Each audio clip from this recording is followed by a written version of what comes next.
So I've made my decision. I am not going to agree to let them use my content on the show. This is the email that I got. I will put it up right here. They are paying, supposedly. The drama surrounding Gypsy-Rose Blanchette's book signing event is far from your typical meet and greet. Forget about just a memoir or a chance to connect with fans. This event is all about manipulation, control, and deception. The controversial figure, who has long painted herself as a victim, may have just shown her true colors at this event. From her books disappearing within 24 hours to accusations of silencing critics and setting up creators, this signing has turned into a PR nightmare. $100 to the creators, or whoever agrees to let them use their content, I guess. I think it's per video or per clip. But yeah, I'm sorry, but I don't want your $100, Gypsy. I don't need it that bad. And I've seen a lot of y'all's clips from the book signing and stuff, and Pink Pony, dude, you rock. Okay, that's all I'm gonna say is you rock, and you know why. Let's break it down. There's been a growing movement on platforms like TikTok and Reddit where creators have been digging into Gypsy's past, uncovering inconsistencies with her story, and exposing the shady tactics she's been using. It seems like this book event wasn't just about sharing her story, but more about shutting down anyone who dared question her narrative. Attendees reported heavily restricted access and increased security, with some even describing the event as an attempt to target critics. It appears Gypsy-Rose Blanchard's books have been removed from the shelves of the Garden District bookshop not even 24 hours after she held a book signing at the location. Girl, let's get into the fact that Gypsy-Rose's book signing was a complete setup and a fraud. Take Pink Pony, for example, a live streamer who was escorted out despite being a paying customer. The reasoning? She was considered a threat simply for documenting the event and daring to speak out about the truth behind Gypsy's story. And she wasn't the only one. Others were treated with the same hostility if they dared question Gypsy's portrayal of events. Attendees began to feel like this wasn't a space for dialogue, but rather a stage-managed attempt to silence dissent. Even the police working the event seemed to be more focused on protecting Gypsy's image than actually addressing real concerns. Creators received threats from her team and family before the event, and some even had to involve local authorities to document the harassment. But things didn't end there. Everything was already pre-signed, and it was just because she was getting nervous with everything going on. So she pre-signed everything already, and it was just to help her save time. Also, no one was allowed to bring personal items because there were a lot of threats that were going on in regards to showing up at the book signing. So everything was basically planned out to keep her safe. This whole spectacle looked more like a calculated strategy than a genuine opportunity for connection. Cameras were rolling as creators were escorted out, and it all felt like an orchestrated move to discredit them while promoting Gypsy's carefully constructed narrative. Now, let's talk about the mystery of the disappearing books. Within 24 hours of the signing, the Guardian District bookshop had not only removed all copies of her memoir, but also erased all traces of the event itself. Hi, Pink Pony. I'm so sorry. We're gonna have to ask you to go. Thanks. This is exactly why. Okay, you don't get to touch my personal belongings. You're putting your hand in my face. Signs, promotional materials, even the specialty menu items tied to Gypsy's book. Was this a backlash-driven decision? Or was it all part of a publicity stunt to stir up controversy? Attendees and observers were left scratching their heads, wondering if the entire event was designed to spark drama and generate attention.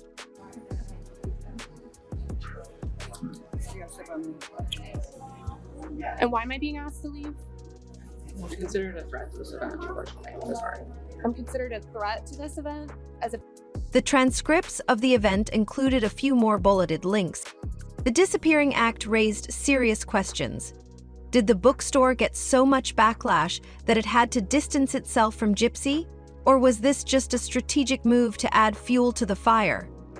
What's even more suspicious is that fans and critics alike expressed their frustration online. Paying customer? Fine.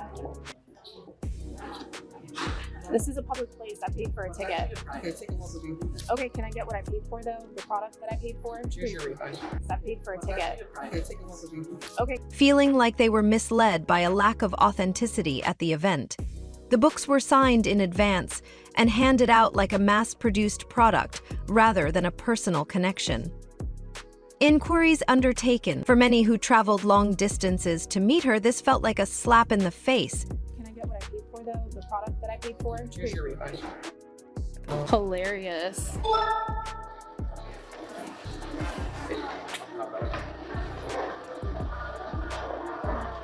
Y'all see this? I'm a threat. A missed opportunity to connect with Gypsy on a real level. And then there's the fact that Gypsy has positioned herself as a victim, claiming that her memoir was a chance to share her truth. But if her actions at the event are any indication, those words may not line up with reality. To the convicted murderer's autograph signing. Me, a live streamer. Y'all see? I'm a threat to a convicted murderer. Me. Criticism was silenced, interactions were restricted, and everything about the event seemed designed to protect her public image. Vulnerability? It's hard to see any when her behavior at the event was so calculated. Frost sat in the face of society's efforts to inform. That's hilarious.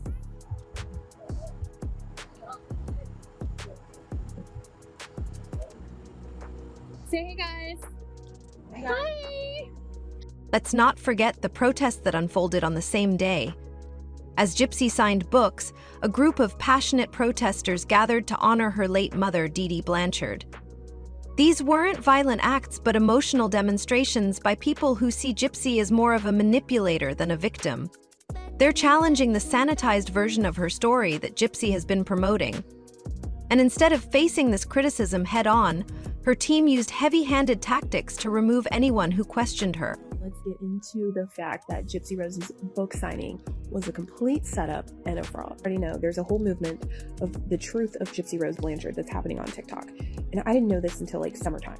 Like, lo and behold, I actually thought up until her, It's almost like a stage show. Gypsy's narrative must be protected at all costs. At the book signing itself, security was intense. Several attendees reported being treated like potential threats simply for voicing their concerns or for questioning aspects of Gypsy's life story. That she was a victim of abuse and was actually excited. I am embarrassingly admitting to y'all that I was excited that she was being released because I thought that she was a victim. Okay, they did a really good job of selling that story from her plea deal to the major media outlets. And Pink Pony, a live streamer, was kicked out despite being a paying customer. The reason? Security claimed she was a danger, but it wasn't because she was disruptive. It was because she dared to document the event and question the authenticity of what was happening. The idea that anyone who questioned Gypsy's narrative was suddenly labeled a threat became a common theme. These major networks. So I come over here on TikTok, I realize that everybody has her actual court records, her actual medical records. These are all public because her stepmother. This wasn't just an isolated incident. Others reported the same treatment. Creators, simply for speaking their minds or filming, were escorted out or removed for suspicious behavior. Gave this information to content creators, and everybody has debunked her whole entire case, okay? So I'm like, oh my God, this is crazy. And there's all this lore and all these content creators who have been working really hard for a long time to expose this and also be. But it doesn't stop there. Threats started circulating before the event even began. Multiple creators shared their experiences of receiving direct threats from Gypsy's team or family. We met with the opposition from Gypsy and her deranged camp of people who are easily mentally manipulated, okay? So for the last few months, I've been a part of this conversation as I, am discovering new truths. The intimidation escalated to the point where some creators had to reach out to local authorities to document the harassment they were facing. But even the police working the event seemed more interested in protecting Gypsy's public image. Talking about these truths on TikTok and hooting and hollering along the way because so like 2 weeks back, I hear that, upon her book that she's releasing, she is doing a fucking book signing. Than actually addressing real issues. Rather than responding to the complaints or taking action against those responsible for the threats, the focus seemed to be on silencing the dissenters. What happened at this event went beyond simple security measures. It felt like a coordinated effort to manage the narrative and ensure that only the approved story reached the public. And people are pissed. They're talking about protesting. They're talking about holding a vigil in memory of her mother, who she unalived. They're talking about it on Reddit. They're talking about it on TikTok. I saw screenshots from Facebook groups. Like, the people are pissed. There were cameras rolling as creators were escorted out of the venue, making it look like they were disruptive or causing trouble, when in reality they were simply asking questions or sharing their own versions of the story. This wasn't an effort to protect the public or attendees. It appears Gypsy Rose Blanchard's books have been removed from the shelves of the Garden District bookshop not even 24 hours after she held a book signing at the location. Now, I'm sure several of you heard of the book signing which took place in New Orleans at the Garden District bookshop yesterday. Attendees had the chance. It was an orchestrated stunt designed to discredit critics and promote Gypsy's image. It's hard not to wonder if this whole thing was staged to paint critics as troublemakers while making Gypsy appear as a victim of some grand conspiracy. That's what people say when they say that they saw the 9th building To meet Gypsy Rose Blanchard and get a copy of her new memoir. I attended this book signing event where they had several signs displaying and advertising Gypsy Rose and her book, even a specialty cocktail for Gypsy Rose, the Gypsy Rose Espresso Martini. However, Now, let's talk about the disappearance of the books. This is where things get really bizarre.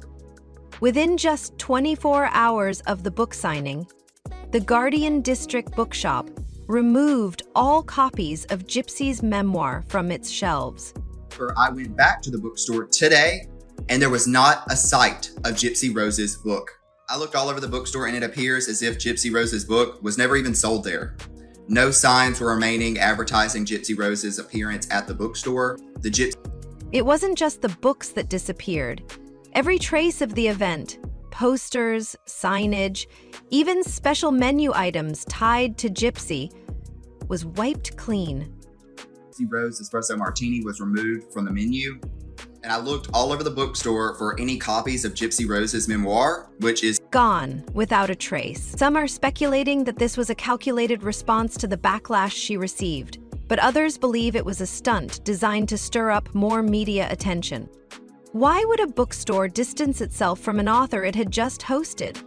Was it a spontaneous decision in the face of backlash?